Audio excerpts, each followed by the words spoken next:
So I am a Wall Street investment banking analyst, and so I cover technology, and I specifically publish and speak in the media about AI infrastructure. And I agree with my buddy here, because you would expect the American on the panel to talk his book. When we say talk your book on Wall Street, you're doing something self-serving.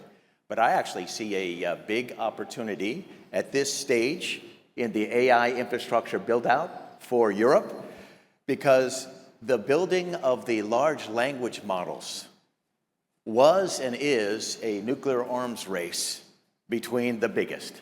You know, the 4 or 5 hyperscalers in the United States are going to spend over $700 billion US this year. And they've already said in 27 more. And they haven't said anything about 28 yet, but I bet more. So that is a race that is very hard to win. However, we have gone in the food chain from large language model building to now inference, some of the things that you're talking about, agentic AI.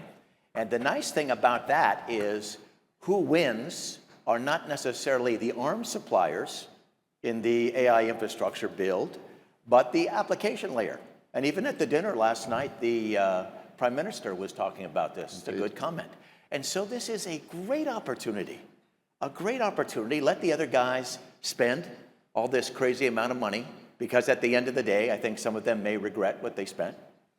But here is a chance, as we go from large language models to inference to agentic AI, for Europe to really have a big impact, an oversized impact, as some of the other giants have had in the early stages.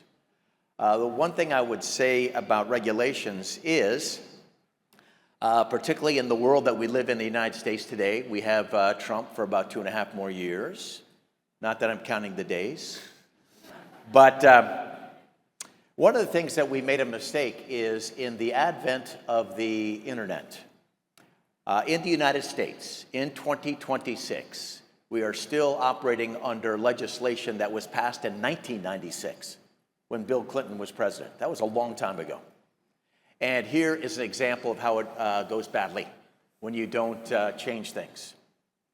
In 1996, under the original legislation, they decided that the social media companies like Meta and then later Google would be seen as data transmission pipes. They weren't responsible for the content. Now, if I'm a reporter for the New York Times, I write an article, I better make sure that the facts are right, because I'm sued, right? Same thing with your publication. But what happened was, when you are considered not a content creator, but a data pipe, then you can put up racist material. Then somebody goes in and kills people in a place of worship, and they stream it all on Facebook. So that was obviously an error.